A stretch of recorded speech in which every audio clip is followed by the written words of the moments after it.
মোহাম্মদ কামাল উদ্দিন।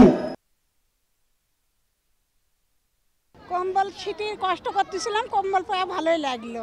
ব্যবহার করব, ধরেন গরিব মানুষ শীত পড়ছে, লাগে গায়ে দিতে লাগে।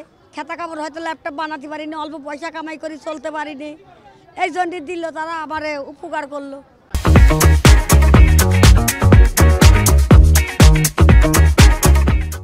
হ্যাঁ, অনেক শীতে কষ্ট করেছি, আপনারা খুব উপকার করলেন। আমরা ছেলেপিলে নিয়ে খুব কষ্ট করতেছিলাম, আবার আগামীবারও পাই।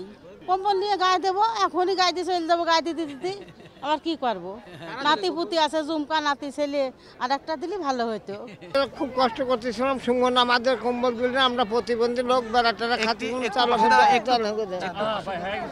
তারা আল্লাহ তার হায়াত দরদি কারো শিক্ষা প্রতিনিধি তার আমরা পাশে থাকবে। অত্যন্ত ভালো দৃষ্টিতে দেখছে এবং কুষ্টিয়ার মানুষও এটা ভালো দৃষ্টিতে দেখছে এবং এটা একটা অরাজনৈতিক সংগঠন, স্বেচ্ছাসেবী সংগঠন।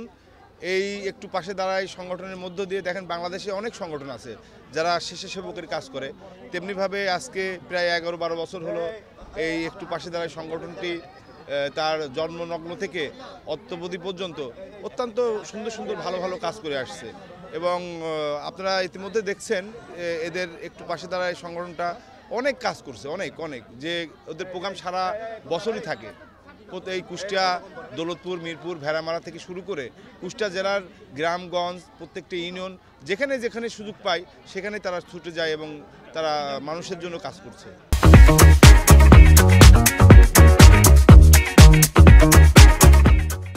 আসলে আমার কাছে মনে হয় কি, আমরা যারা রাজনীতি করি সেটা কিন্তু রাজনীতি একটা মানুষের সেবা করা, আর এই সেবা করার উদ্দেশ্যেই মূলত এই কাজ করে। আমরা রাজনীতি করতে গিয়ে অনেক সময় হয় কি, মিছিল মিটিংয়ের চাপে আমরা কিন্তু সামাজিক কাজ, মানুষের পাশে থাকার এই কাজগুলো করতে পারি না। তো এই সামাজিক সংগঠনের মাধ্যমে কিন্তু এই কাজগুলো কিন্তু করা যায়। তো মহান আল্লাহ তাআলা সন্তুষ্টির জন্য আমরা আসলে এই কাজগুলো করি এবং এতে আমাদের আত্মতৃপ্তি লাভ করে। আমাদের চিন্তা ভাবনা যে আমরা আসলে এই যে একটা কম্বল দিচ্ছি, এতে কিন্তু একটা মানুষের উপকার হচ্ছে না। আমরা চাচ্ছি যে আমরা এমন কিছু করব যাতে কর্মসংস্থান সৃষ্টি হবে।